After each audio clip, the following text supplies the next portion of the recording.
As-tu déjà pris le temps de réfléchir à pourquoi, à chaque fois, tu te retrouves dans les bras de quelqu'un qui ne cherche qu'à jouer avec tes sentiments? Cette personne qui ne te cherche que lorsqu'elle s'ennuie, qui te garde près d'elle uniquement comme une distraction émotionnelle, tandis que toi, tu idéalisais l'amour véritable et faisais des projets rêvant de complicité. Elle ne t'offre que des moments vides. La philosophie stoïque porte en elle une vérité profonde et peut-être douloureuse, mais qui peut transformer radicalement la manière dont tu vois tes relations. Plus tu acceptes des miettes d'attention, plus tu te réduis à l'état de simple passe-temps entre les mains de ceux qui n'ont jamais eu l'intention de te valoriser réellement. Ce que tu ne sais peut-être pas encore, c'est que les anciens sages connaissaient un principe puissant, un enseignement qui explique pourquoi certaines personnes sont toujours prises au sérieux, jamais oubliées et jamais traitées comme une option secondaire. Cette vidéo va t'ouvrir les yeux. À partir de maintenant, tu ne seras plus cette personne qui se contente de miettes d'attention ou qui mendie de l'affection. Il est temps de changer complètement le cours de ton histoire émotionnelle et de comprendre pourquoi tu dois te donner à ceux qui sont vraiment dignes de ton cœur. Que se passe-t-il lorsque tu te sens constamment attiré par des personnes qui ne font que jouer avec tes sentiments? La réponse est plus liée à ta valeur intérieure que tu ne le penses. Le stoïcisme nous enseigne que notre dignité n'est pas un concept abstrait, mais une pratique quotidienne, une attitude face à la vie. Lorsque tu permets que l'on te traite comme une option, tu envoies un message au monde et à toi-même que tu ne mérites pas plus que cela. Le philosophe Épictète, né esclave puis libéré, a compris profondément ce concept de valeur personnelle. Il nous a enseigné « Aucun homme n'est libre s'il n'est pas maître de lui-même ». Cette maxime traverse les âges et s'applique directement aux relations amoureuses modernes. Le problème ne réside pas seulement dans ceux qui jouent avec tes sentiments, mais dans le consentement silencieux que tu leur accordes en acceptant ce type de traitement. Les gens détectent instinctivement comment tu te valorises et ont tendance à te traiter en fonction de cette perception. C'est une loi psychologique implacable. Nous serons traités comme nous permettons qu'on nous traite. Le stoïcisme nous invite à faire un inventaire honnête de nos croyances sur nous-mêmes. Quel message envoies-tu au monde lorsque tu persistes dans des relations qui ne te valorisent clairement pas? Quelle est la croyance limitante qui te maintient pris dans cette dynamique destructrice? Reconstruire ta valeur intérieure ne se fait pas du jour au lendemain. C'est un processus d'autoconnaissance et de reconnexion avec ton essence. Il implique d'établir des limites claires, de communiquer tes besoins sans peur, et plus important encore, d'être prêt à être seul plutôt que d'accepter des miettes émotionnelles.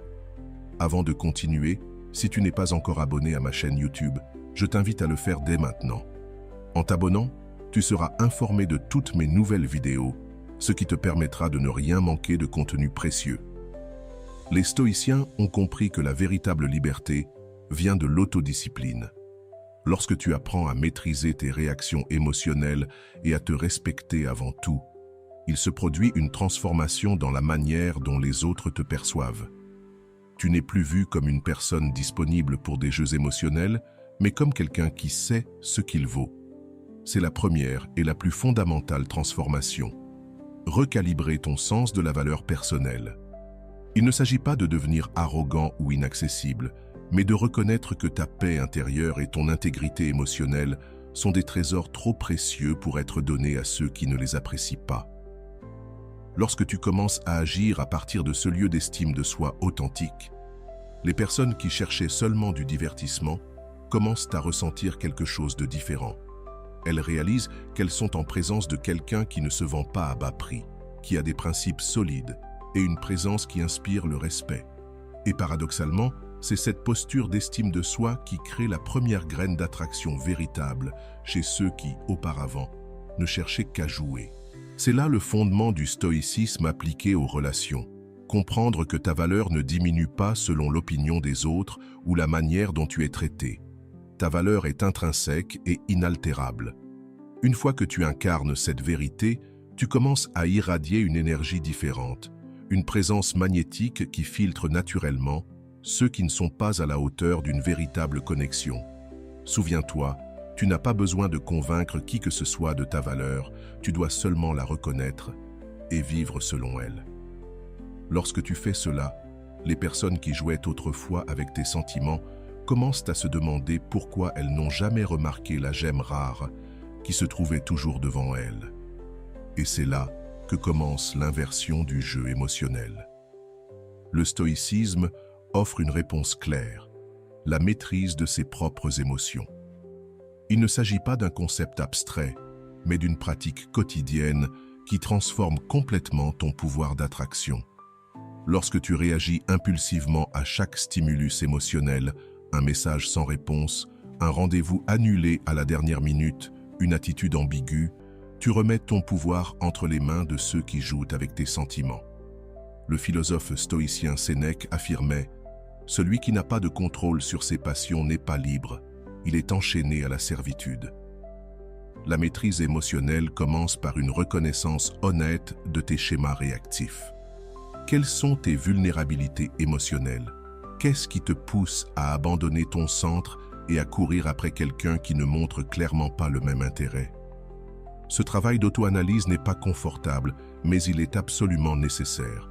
La personne qui ne fait que jouer avec les sentiments des autres cherche, consciemment ou inconsciemment, le pouvoir qui provient de la réactivité émotionnelle de l'autre.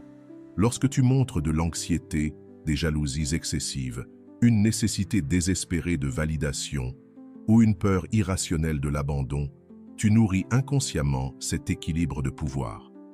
Le stoïcisme nous offre un outil puissant, la distinction entre ce qui est et ce qui n'est pas sous notre contrôle.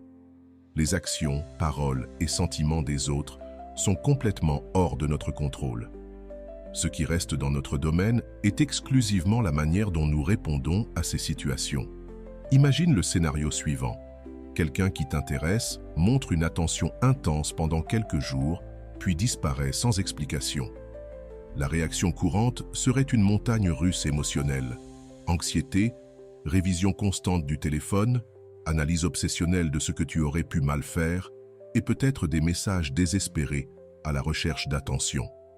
L'approche stoïque serait radicalement différente. Au lieu de réagir au comportement des autres, tu observes tes propres émotions avec détachement philosophique. Tu reconnais la déception, mais tu ne lui permets pas de définir tes prochaines étapes. Tu restes centré sur tes valeurs et sur la vie que tu es en train de construire, indépendamment de la présence ou de l'absence de cette personne. Cette posture d'équilibre émotionnel crée un effet puissant. Tu deviens un mystère pour ceux qui sont habitués à manipuler les émotions des autres. Ta sérénité face à des situations qui provoqueraient normalement le désespoir chez les autres suscite la curiosité et, paradoxalement, l'attraction. La maîtrise émotionnelle ne signifie pas l'absence de sentiments, mais plutôt la capacité de ressentir profondément, sans être esclave de ses émotions. C'est la capacité d'expérimenter la déception, l'attraction ou l'enthousiasme, sans perdre ta centralité et ton autodirection. Lorsque tu développes cette qualité stoïque, les personnes qui jouaient auparavant avec tes sentiments commencent à remarquer quelque chose de différent. Elles se rendent compte qu'elles sont en présence de quelqu'un qui ne peut pas être facilement manipulé, quelqu'un dont la paix intérieure ne dépend pas de la validation extérieure. Et c'est précisément cette qualité qui éveille un intérêt véritable. L'ironie, c'est que plus tu cherches à contrôler l'autre ou l'issue de la relation, plus tu deviens attirant. Ta liberté émotionnelle est magnétique.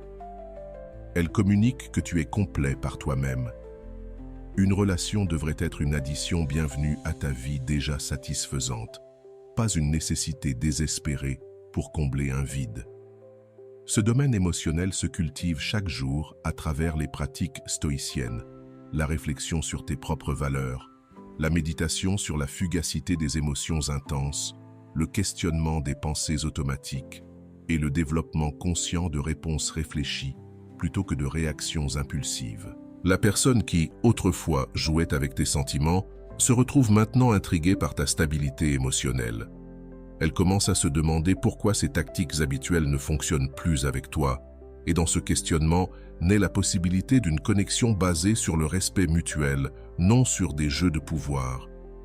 Pourquoi certaines personnes semblent-elles être perpétuellement piégées dans des relations superficielles, tandis que d'autres attirent naturellement des engagements profonds?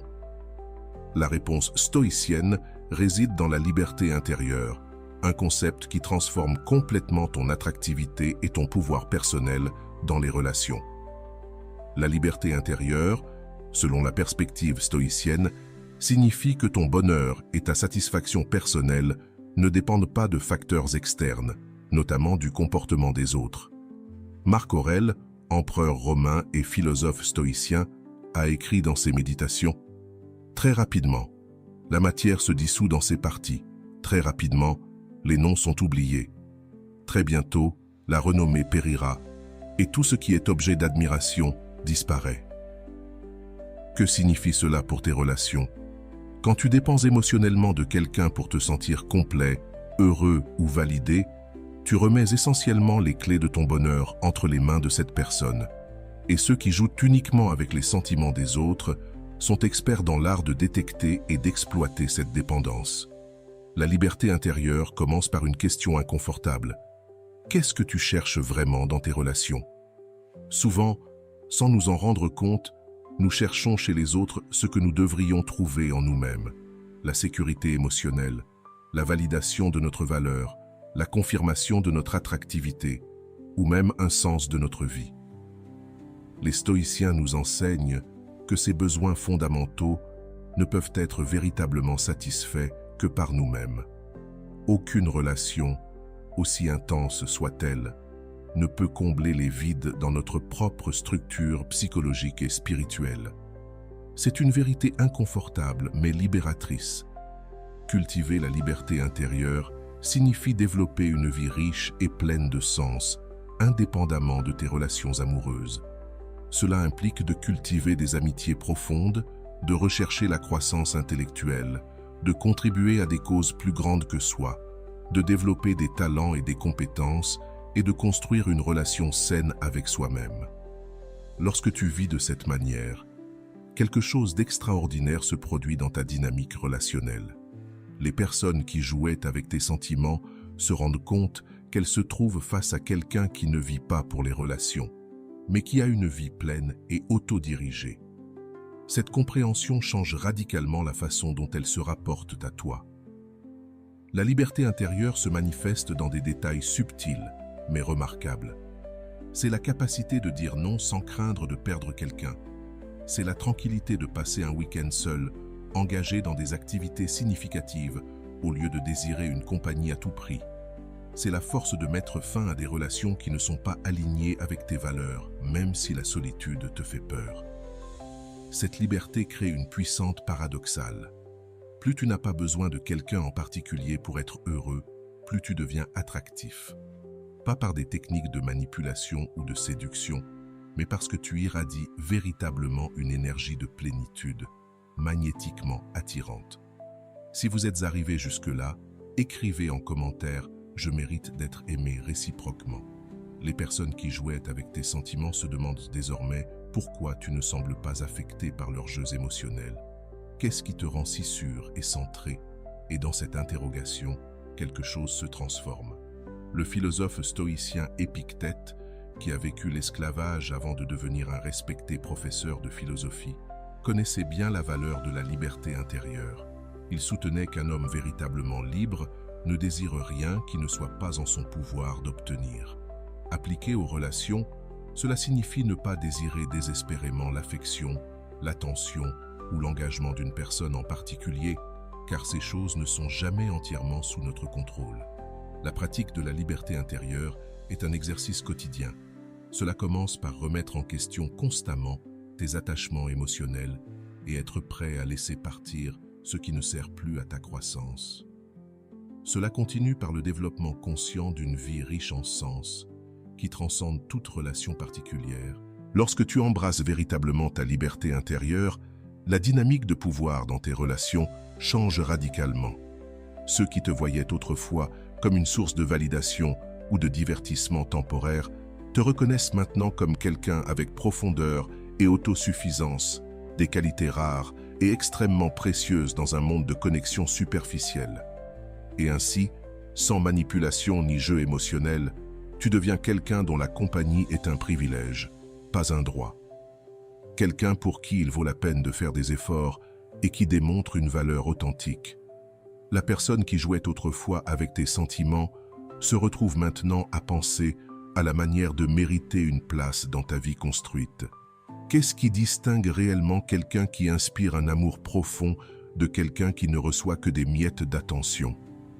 Dans la perspective stoïcienne, la réponse réside dans le développement des vertus. Pas comme des concepts abstraits ou moralistes, mais comme des qualités vivantes qui attirent naturellement l'admiration sincère.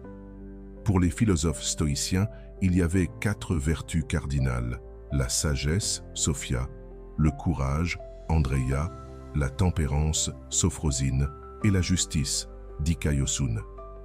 Loin d'être des traits dépassés, ces vertus, lorsqu'elles sont incarnées dans la vie quotidienne des relations modernes, créent une présence magnétique qui transforme complètement ton attractivité personnelle. La sagesse dans les relations ne consiste pas à accumuler des connaissances théoriques, mais à développer un discernement pratique. C'est la capacité de percevoir des schémas nuisibles, de prendre des décisions conscientes au lieu de réactives, et de distinguer l'attraction superficielle de la véritable compatibilité. Une personne sage dans les relations inspire la confiance et le respect, car ses décisions émanent de principes solides, non d'impulsions momentanées. Le courage, dans le contexte relationnel, se manifeste par une véritable vulnérabilité, la volonté de se montrer tel que l'on est, sans masque ni jeu. C'est aussi la force de poser des limites claires, d'exprimer des besoins légitimes sans peur et de rester fidèle à ses valeurs, même si cela signifie perdre quelqu'un. Ce courage émotionnel est profondément impressionnant et rare. La tempérance s'exprime par un équilibre émotionnel. Ce n'est pas de la froideur ou du détachement, mais la capacité de ressentir intensément sans se laisser consumer par des émotions destructrices. C'est éviter des extrêmes comme l'obsession romantique, les jalousies possessives ou la dépendance émotionnelle étouffante. Cette qualité transmet la maturité et la stabilité, des attributs extrêmement précieux chez un partenaire potentiel. La justice dans le domaine des relations signifie traiter les autres avec équité et respect véritable, non comme un simple objet de gratification personnelle. Les médias sont souvent utilisés pour la satisfaction personnelle, mais ils ne doivent pas être un but en soi. Il s'agit de considérer les besoins des autres comme aussi importants que les siens, sans tomber dans le piège de l'auto-anéantissement. Cette orientation éthique génère une profonde confiance et une admiration durable. Lorsque tu cultives consciemment ces vertus, quelque chose d'extraordinaire se produit. Tu deviens naturellement plus attractif, sans aucune technique de manipulation ni de jeux émotionnels. C'est un attrait qui dépasse l'apparence physique, le statut social ou d'autres indicateurs superficiels de valeur. Le philosophe stoïque Musonius Rufus a observé que le caractère vertueux est comme un parfum impossible à dissimuler. Il se révèle dans les petits détails. Comment tu traites les personnes qui ne peuvent rien t'offrir en retour? Comment tu fais face aux déceptions? Comment tu réagis lorsque tu es traité injustement? Comment tu célèbres le succès des autres? La vertu attirante crée un paradoxe intéressant. Elle attire précisément parce qu'elle ne cherche pas à attirer. Ce n'est pas une performance calculée pour impressionner, mais une expression authentique de valeurs profondément ancrées.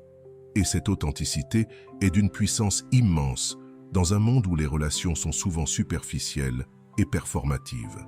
Les personnes qui jouaient autrefois avec tes sentiments se retrouvent face à quelqu'un avec de la substance, quelqu'un dont les qualités internes, et non seulement les attributs externes, inspirent un intérêt différent.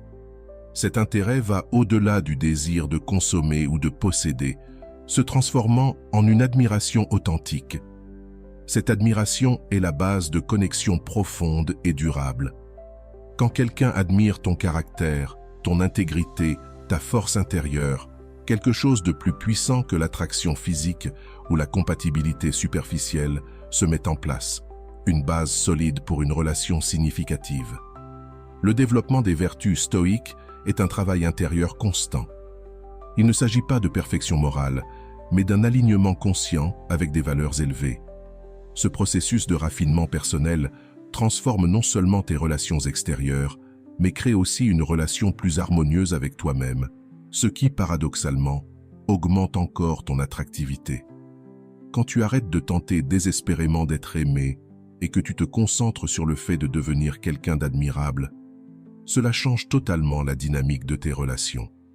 La personne qui jouait avec tes sentiments se trouve maintenant confrontée à des qualités qu'elle ne souhaite pas seulement de manière superficielle, mais qu'elle respecte profondément. Et voici la transformation. Ceux qui t'ont vu un jour comme une option pour leur divertissement émotionnel reconnaissent maintenant quelqu'un dont le caractère suscite un intérêt nouveau, un intérêt mêlé de respect. C'est là que naissent les passions authentiques et durables. La vertu attirante n'est pas une technique de conquête, mais une manière d'être. C'est l'expression naturelle de qui tu deviens quand tu alignes ta vie avec des principes élevés. Paradoxalement, c'est cet engagement envers quelque chose de plus grand que soi qui le rend immensément attrayant aux yeux de ceux qui jouaient autrefois avec toi. Et si la façon d'attirer quelqu'un était précisément d'arrêter de le poursuivre? Cette contradiction apparente révèle l'une des armes stoïques les plus puissantes pour transformer complètement la dynamique relationnelle, la puissante indifférence. Pour comprendre ce concept, nous devons d'abord saisir ce que les stoïciens appelaient adiaphora, les choses indifférentes, ni intrinsèquement bonnes, ni mauvaises. Les stoïciens classaient dans cette catégorie tout ce qui est hors de notre contrôle, y compris l'affection, l'attention ou l'engagement des autres. Épictète, l'un des grands maîtres stoïciens, insistait. Ce ne sont pas les choses en soi qui nous perturbent, mais les opinions que nous avons sur ces choses. Lorsque tu développes une indifférence saine envers le comportement des autres, tu ne deviens pas apathique ou insensible. Tu reconnais que ta paix intérieure est trop précieuse pour la laisser sous le contrôle d'une autre personne. Cette indifférence puissante se manifeste par une tranquillité authentique face à l'incertitude des relations. C'est la capacité d'apprécier pleinement la présence de quelqu'un dans ta vie, sans la transformer en une nécessité obsessive. Tu peux ainsi profiter du moment présent sans projeter des attentes étouffantes sur l'avenir. Dans le cas de quelqu'un qui ne joue qu'avec ses sentiments, une indifférence puissante crée un profond effet psychologique. Ces personnes sont habituées à un schéma prévisible. Plus elles deviennent insaisissables, plus elles sont poursuivies. Elles connaissent de bien le jeu de donner des miettes d'attention entrecoupées de périodes de retrait stratégiques, car ce comportement intensifie le désir des autres. Lorsque tu brises ce schéma par une indifférence puissante, tu crées une dissonance cognitive. La personne qui était habituée à contrôler le rythme de l'interaction par sa disponibilité sélective se trouve désormais face à quelqu'un qui reste serein et centré, indépendamment de son comportement. Cette posture n'est pas une stratégie manipulatrice, ni un jeu psychologique. C'est une expression authentique d'autodirection. C'est la compréhension profonde que personne, aussi spécial soit-il, n'a le pouvoir de déterminer ta valeur ou ton bonheur. L'indifférence stoïque se manifeste dans des détails pratiques. C'est la capacité de ne pas vérifier excessivement si la personne a vu ton message. C'est se consacrer à des projets personnels significatifs en attendant une réponse. C'est garder une vie sociale active, sans se soucier de la disponibilité de quelqu'un en particulier. C'est préserver ton bien-être émotionnel comme une priorité non négociable. Marc Aurèle, empereur romain et philosophe stoïque, conseillait « Ne te laisse pas perturber par la représentation totale de ta vie. Reste complètement dans le présent. » Appliquée aux relations, cette sagesse signifie qu'il ne faut pas se laisser enfermer dans l'anxiété concernant l'avenir d'une relation, ni ruminer les incidents passés, mais être entièrement présent dans les moments partagés. Cette qualité de pleine présence, combinée à un détachement sain, crée une expérience relationnelle radicalement différente. La personne qui jouait avec tes sentiments se retrouve face à quelqu'un dont l'attention est précieuse, précisément parce qu'elle ne dépend pas des jeux émotionnels. Quelqu'un dont la compagnie est enrichissante, précisément parce qu'elle ne vient pas d'un manque ou d'un besoin désespéré. Une indifférence puissante engendre un effet fascinant. Plus tu lâches prise sur le résultat spécifique d'une relation, plus tu deviens attirant. Non pas parce que tu joues dur ou que tu appliques des tactiques manipulatrices, mais parce que tu reconnais vraiment que ta vie est complète avec ou sans cette personne. Ce lâcher-prise sain crée de l'espace pour une connexion authentique, basée sur le choix mutuel et non sur la dépendance émotionnelle. La personne qui autrefois jouait avec tes sentiments se trouve désormais dans une position inhabituelle, celle de devoir démontrer sa valeur pour mériter ton intérêt continu. Et dans cette inversion de la dynamique naît la possibilité d'une relation équilibrée. Cultiver une indifférence puissante est un processus quotidien de remise en question intérieure. Chaque fois que tu te sens anxieux à propos du comportement de quelqu'un, demande-toi, cette inquiétude est-elle dans ou hors de mon contrôle? Puis-je diriger cette énergie vers quelque chose de plus productif? La pratique constante de cette distinction stoïque fondamentale entre ce qui est sous notre contrôle et ce qui ne l'est pas dissout progressivement les schémas d'attachement anxieux et crée une véritable liberté émotionnelle.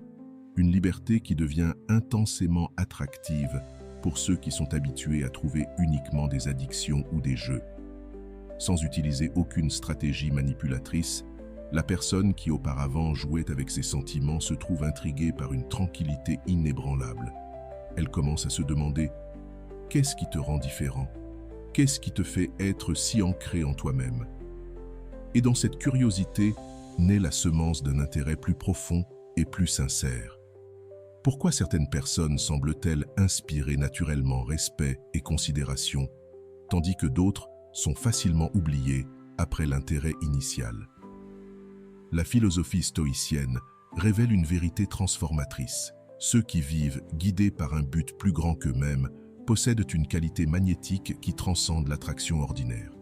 Le concept stoïque de télos, ou but, n'est pas une abstraction philosophique, mais une force directrice pratique qui reconfigure complètement leur présence dans les relations. Lorsque tu vis dirigé par un but clair, quelque chose de fondamental change dans la façon dont tu es perçu et traité par les autres. Cicéron, influencé par le stoïcisme, observait que l'homme qui est sûr de son chemin avance comme quelqu'un qui possède la lumière au milieu des ténèbres générales. Cette clarté de direction crée une aura de conviction qui inspire naturellement respect et souvent fascination. En termes pratiques, vivre avec un but signifie que tes relations, aussi significatives soient-elles, ne constituent pas le centre absolu de ton existence. Tu as des objectifs, des projets, des contributions et des aspirations qui transcendent toute relation spécifique. Il ne s'agit pas seulement d'attendre que quelqu'un vienne combler un vide existentiel, mais de construire activement une vie pleine de sens. Cette orientation vers un but se manifeste dans des détails concrets. C'est la dévotion constante à un travail qui reflète vos valeurs profondes. C'est l'engagement envers des causes plus grandes que ton intérêt personnel. C'est l'investissement continu dans des compétences et des connaissances, ce qui élargit ta capacité à contribuer. C'est la construction patiente d'une œuvre ou d'un héritage qui transcenderait ton existence individuelle. Quand tu vis ainsi, la personne qui, autrefois, jouait avec tes sentiments se trouve face à quelqu'un de fondamentalement différent de la majorité de tes intérêts romantiques. Quelqu'un dont l'attention et l'énergie ne sont pas entièrement disponibles pour des jeux émotionnels, parce qu'elles sont partiellement investies dans quelque chose de significatif et plus grand. Cette réalité crée une perception de valeur rare, non par manipulation ou technique de séduction, mais simplement parce que ton attention et ton temps sont véritablement partagés entre des relations et des objectifs dignes. Et cette rareté génère naturellement un intérêt plus grand. Le philosophe stoïque Sénèque affirme qu'aucun vent ne souffle en faveur de ceux qui ne savent pas où ils vont. Un but clair agit comme une boussole intérieure qui guide tes décisions, y compris avec qui tu choisis de partager ton temps limité et ton énergie vitale. Cette sélectivité de principe est perçue par les autres, même si ce n'est que de manière inconsciente. La personne qui, jadis, traitait tes sentiments comme un passe-temps, se trouve désormais intriguée par ta guidance résolue. Elle réalise qu'elle fait face à quelqu'un qui ne cherche pas désespérément validation ou satisfaction émotionnelle, mais qui possède déjà une source interne de sens et de direction.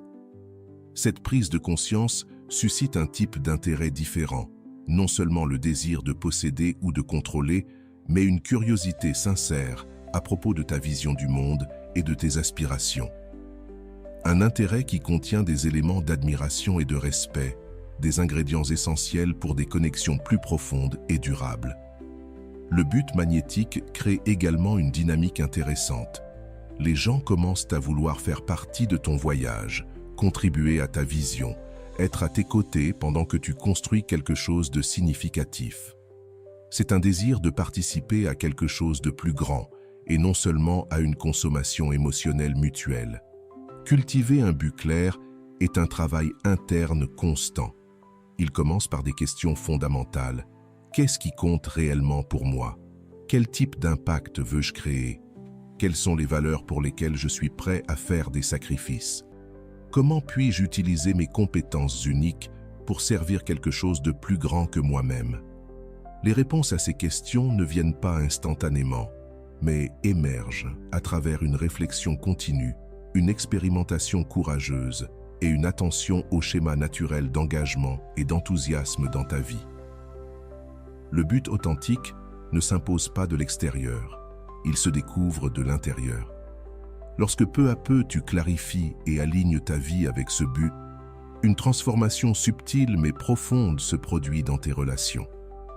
Les personnes qui te voyaient auparavant uniquement comme une source potentielle de gratification émotionnelle ou physique, reconnaissent maintenant quelqu'un avec une profondeur de caractère et une clarté de vision, des qualités extraordinairement attrayantes dans un monde de vie fragmenté et de directions incertaines. Et ainsi, la personne qui un jour jouait avec tes sentiments se trouve face à une question inconfortable. A-t-elle elle-même suffisamment de substance pour mériter une place significative dans la vie qu'il est en train de bâtir?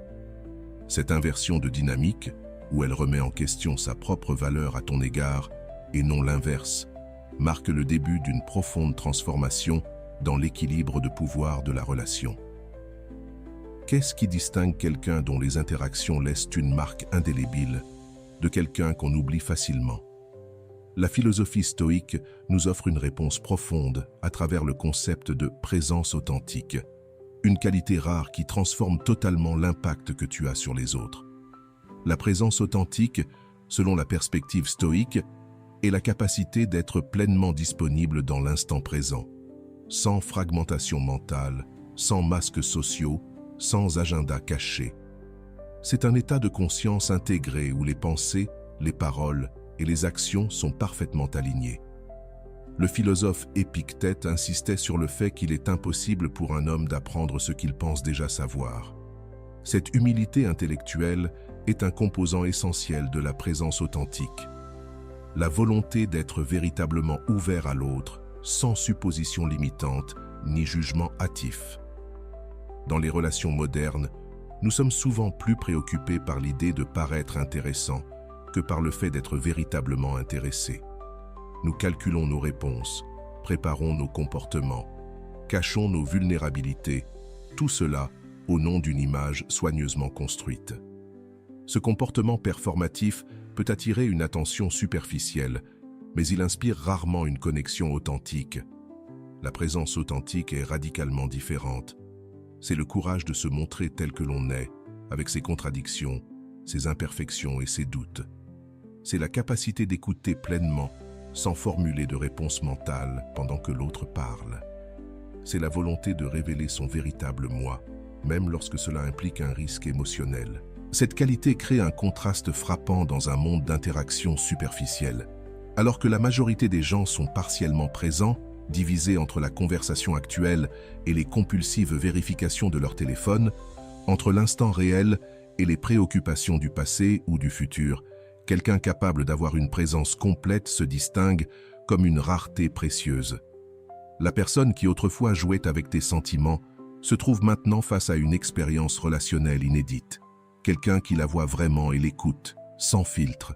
La véritable présence dans une relation ne repose pas sur des attentes déformées ou des désirs étouffants. Il s'agit d'une attention totalement disponible, sans être fragmenté par des intérêts multiples.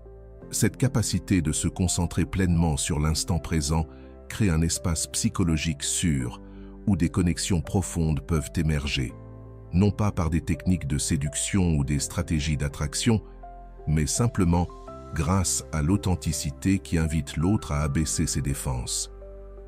Comme le disait Marc Aurèle, n'agis pas comme si tu allais vivre 10 000 ans. La mort est suspendue au-dessus de toi. Pendant que tu es en vie, pendant que tu peux, deviens une meilleure personne. Cette prise de conscience de la finitude de la vie donne à chaque interaction un sens profond et précieux. Lorsque tu reconnais la nature transitoire de tous les échanges humains, tu deviens naturellement plus présent et authentique. Être authentiquement présent implique aussi d'avoir une congruence émotionnelle, la capacité de reconnaître et d'exprimer des sentiments sincères de manière appropriée, sans répression ni explosions incontrôlées.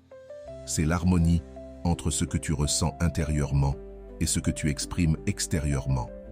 Cette congruence génère une confiance profonde, car les gens perçoivent intuitivement quand quelqu'un est sincère, comparé à quelqu'un qui présente une façade calculée. Et cette confiance devient la base sur laquelle se construisent des relations significatives.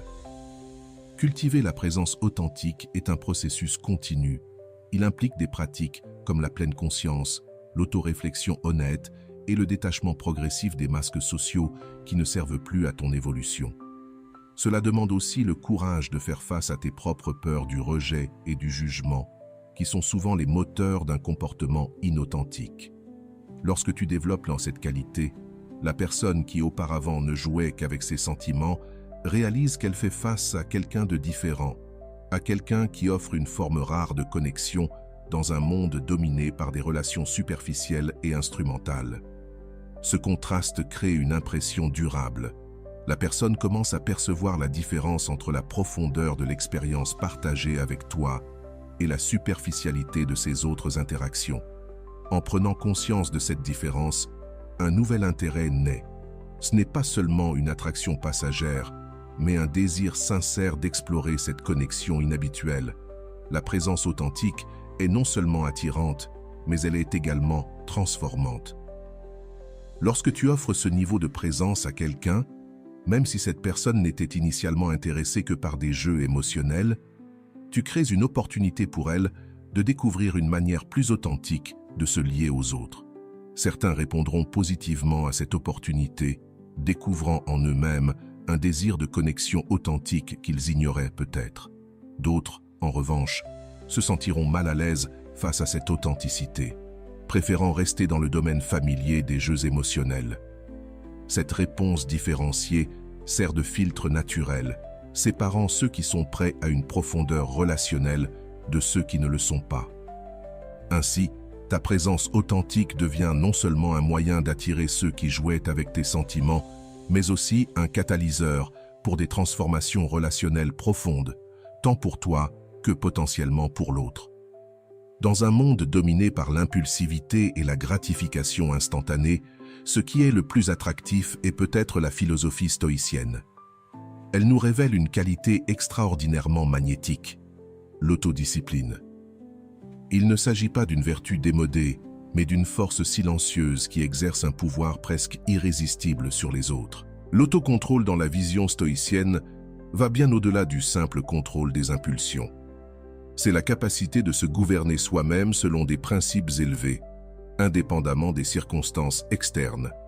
C'est l'harmonie entre la raison et l'émotion, où la première guide la seconde sans la supprimer. C'est l'art sublime de maîtriser son propre être.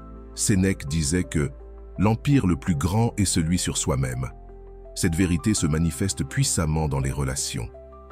La plupart des gens réagissent impulsivement aux moqueries, à la déception ou au rejet. Mais une personne capable de maintenir sa dignité et son calme, même sous pression émotionnelle, se distingue de manière extraordinaire. L'autodiscipline se révèle dans des situations concrètes.